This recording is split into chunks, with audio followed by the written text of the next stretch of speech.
Hey guys, Bassmaster Elite Series Pro, Drew Cook here. We're in La Crosse, Wisconsin for the Riders Conference for Big Bite and Sunline, and I'm with the Tackle Warehouse guys, and we're talking about the Big Bite bait, Fighting Frog. One of my favorite, most versatile baits that I use on tour, and I'm gonna show you a few features that I love about it. The hook slot through here makes it so that your hook point only has to come through a very, very little amount of plastic. Your hookup ratio is unbelievable with this bait. The action that this bait has while standing still is why it's one of my favorite bed fishing baits. You don't have to hop the bait to make all these appendages move. And that is one of the key features with this thing. It's got a great design for your bait keeper up here. Fits perfectly right in there. It's got a cone-shaped head, so everything's streamlined from your peg, your weight, all the way down. And I'm gonna show you some of my favorite ways to rig this bait. Early in the year, when they're spawning, this is my go-to, bar none, best bed fishing bait that I've ever used, but also just pitching and flipping, you know, during that springish time of year when the fish are up shallow. Rig it on a 5/16, 3/8 ounce, 1/4 ounce weight, and just, you know, beat the bank, pitching to anything that you see, you know, around grass, wood, just pitching it around. I'd normally like to have anywhere from 20 to 25 pound line. It all depends on what I'm flipping around, how heavy the cover is. I like a big hook, a straight shank hook, and this is a Gamakatsu G-Power flipping hook. It's got the nano coat on it, and the keeper is one of the really key parts with this. You know, you can fit a 4/0 hook in this bait really nicely, or some 5/0s. I always have a pegged weight, and I mean, my rod for this varies on, you know, the type of cover that I'm in.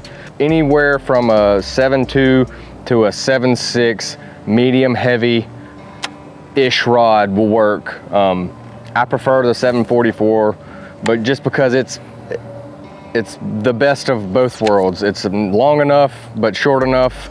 It's stiff enough, but limber enough to really help you land them. The line, depending on what I'm fishing, is the heavier I go. Never fish it on a Texas rig with less than 20 though.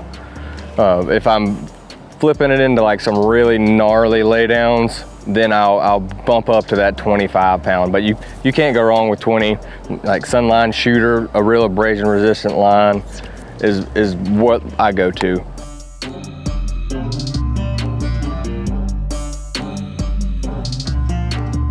Another way I love to fish the Fighting Frog is on a swim jig. And this is gonna be anytime you're around any type of grass and there's brim present. I love, especially like right whenever the fish are, you know, done spawning, but they're still all up shallow and the brim are starting to bed.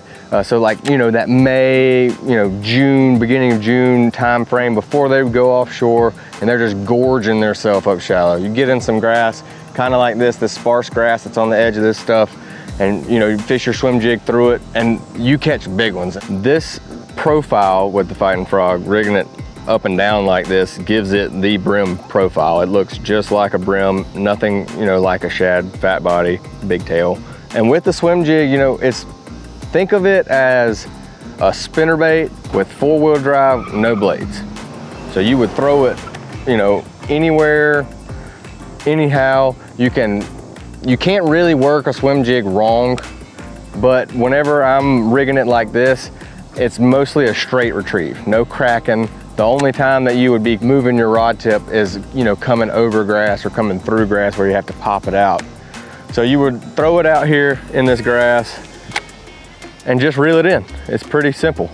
A lot of times the fish are gonna eat it coming from behind you, so it'll almost feel slack and a thump. And whenever they do it like that, you know you've got them. So you wanna keep your rod tip not all the way up, but high enough to keep the head of the bait, you know, still up, because if it's down, it's gonna catch more in the grass. And whenever it's up, you know, like this, you're gonna have to think about it before you set the hook, because you've already lost half of your hook set. So you really wanna take the time to bring it down to here before you set the hook. That's one thing that I've seen a lot of people do that, you know, hurts them doing this. When they get the bite right here, they either A, drop it straight down and then set the hook, which all you're doing then is giving it slack and then still setting the hook starting from right here.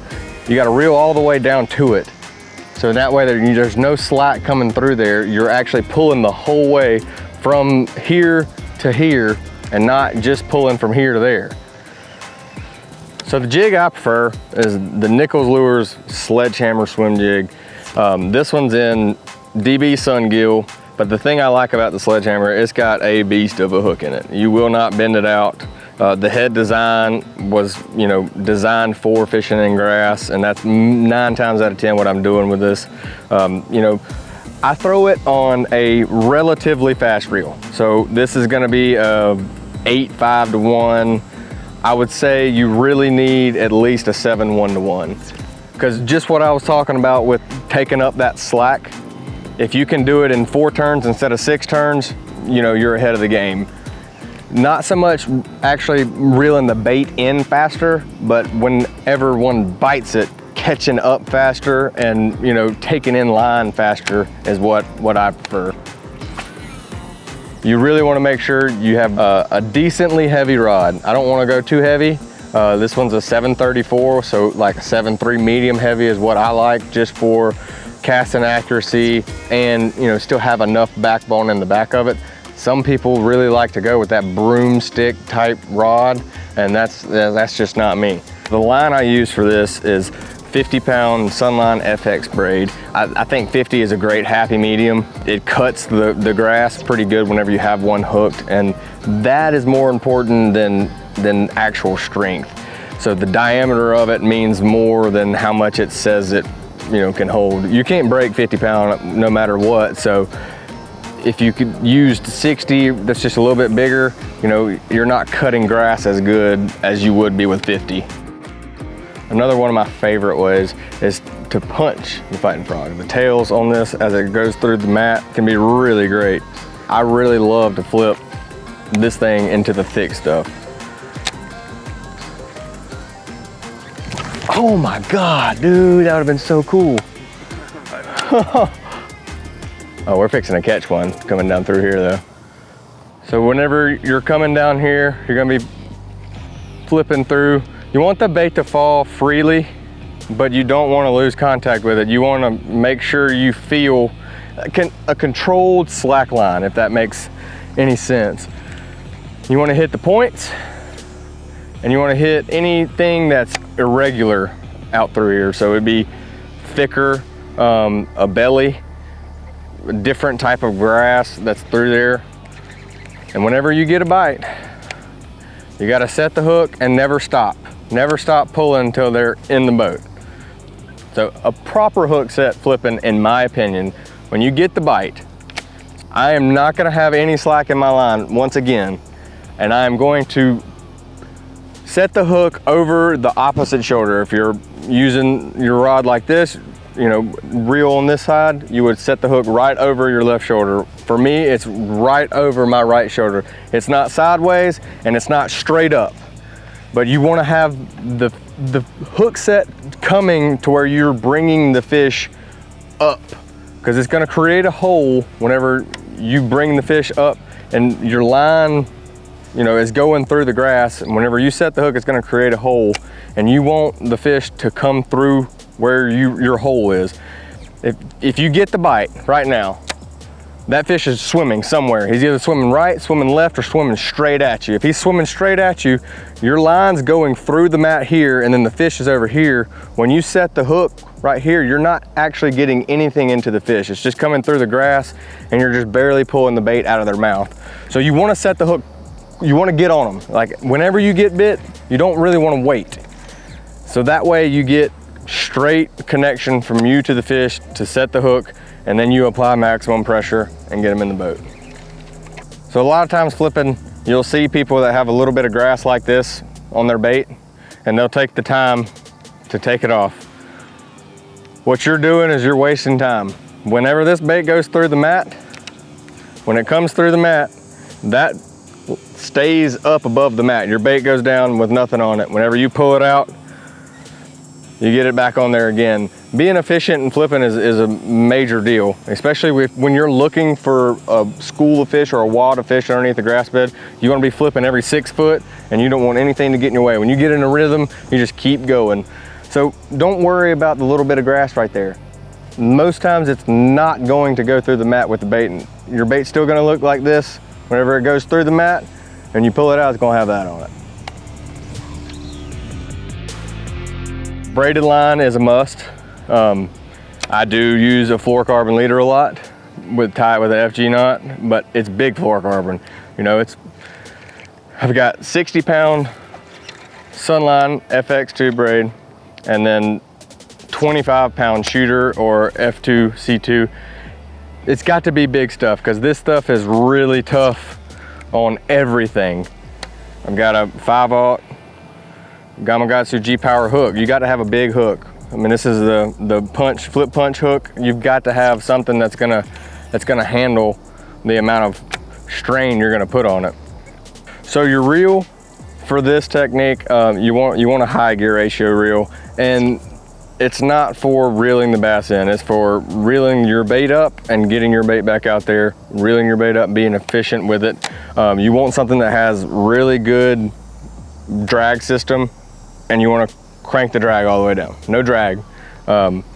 This rod, you know, this is a 765 Dobyns rod flipping, and what it does is it loads until about the 4th eye. And that little bit of tip right there helps you to be a little bit more accurate with where you're pitching, but also whenever a fish comes through and jumps, it's not gonna be a 2x4. You know, it's gonna give and take just enough to keep the fish hooked and plenty of backbone to get him out. Another way I really love to throw the Fighting Frog is on, this is the 3-inch Fighting Frog. This is on the back of a finesse jig, a DB finesse jig from Nichols Lures. It's kind of a do-all jig. You know, you can skip it underneath docks, flip it into a treetop, anything like that. But the 3-inch Fighting Frog legs, you know, they're the same exact thing, just miniature, but it gives it a lot of action as it's going down, but it doesn't hold the bait up. So it still falls fast with a lot of action. I mean, it's perfect for, you know, skipping them underneath docks, throwing on riprap, or, you know, just going down the bank, beating a jig, you know, skipping it up underneath trees, things like that. It's great for that. Okay, so this is perfect for any time you're just fishing down the bank, throwing a jig, and really anywhere but the state of Florida. The state of Florida is not really well known for just fishing a jig. You know, your jig fishing in Florida is either flipping a jig or, you know, swimming a jig. There's not a whole lot of, you know, just throwing a jig out and reeling it back in. And what I do, like, I just skipped it up there to the hole in the dock. I'm letting it sink to the bottom, and you want to come tight and make sure one doesn't have it. And I'm gonna give it a pretty decent 3-hop, which is like a hop, hop, hop. Now I want it to come off the bottom maybe like 8 inches. I want the fish to bite it right now. And pick it up, throw it to the next one.